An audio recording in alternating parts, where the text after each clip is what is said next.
I'm really curious if you live up to your definition of success in your own life because you believe that Michelle Obama is not a successful woman for being a wife to the president, and she's just a common woman, just like everybody else, who becomes a wife to someone successful who you call a Barbara the Builder, builds up a man instead of succeeding on their own. I beg to differ. Success depends on where you start. Michelle Obama comes from a lineage of slaves. The fact that she ended up living in the White House is a kind of success and upgrade that most people don't get to live in their lifetime.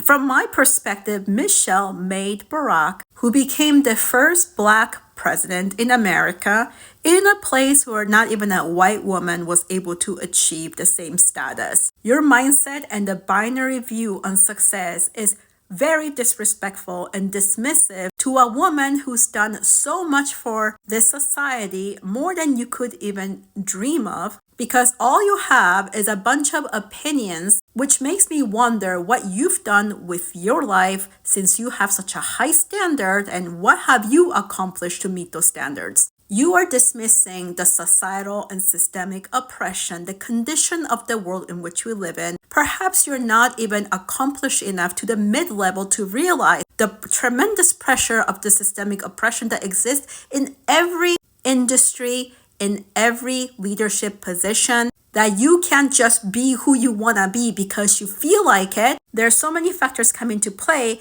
and in a position that requires so much competition, because it gives so much power, there's a lot at stake, and your life, literally your life, depends on it. There's a very good chance that if we had certain women who have run for presidency and taken that position, that we would have societal chaos, and there could have been very, very violent uprising because of that. Michelle was asked to run by the public so many times and she declined. There is a reason for it, and that's her prerogative. For women of color, it is not safe to be in the public. There's a huge risk to that. In addition, if she's in a position where she has to make executive decisions that impact everybody, because most people do not want to be led by a woman. They do not want to be told by a woman what to do. And I've had clients who are female lawyers specifically hired to be in a position where they have to review company policies or compliance, for example.